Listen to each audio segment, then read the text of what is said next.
লবণ নাই, কোনো কিছুই নাই। আচ্ছা ওই ডলারের সুটকিগুলো আচ্ছা আচ্ছা আচ্ছা। এগুলো আপনারা ওই এমনি যে আপনি লবণ দিয়ে যেগুলি থাকে এগুলি আপনি মনে করেন বেশি একটা হবে না বেশি। হ্যাঁ, এটাও মোটামুটি ভালো। তারপরে মেডিসিন দিয়ে মাছ পোকা টোকা না আসা কি আপনার কাঁচাটা বেশি ভালো না একদম করে শুকনোটা ভালো? কাঁচাটা না কাঁচাটা না তাজা ভালো হবে দিদি আচ্ছা ফ্রেশটা। আর লবণ বেশি লবণ মাছ আবার কতগুলো তাজা মাছ নাই, জি এগুলো ভালো।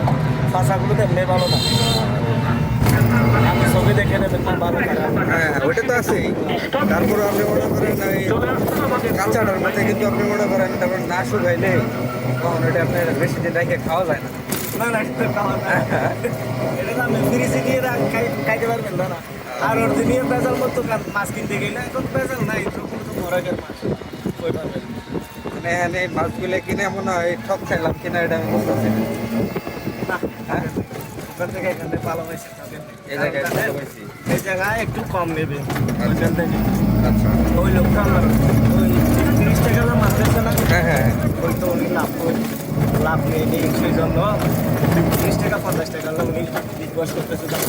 আচ্ছা আচ্ছা লাইলে যদি বেশি লাভ আমার করতো তাহলে ওই 100 টাকা বা 50 টাকা মাছ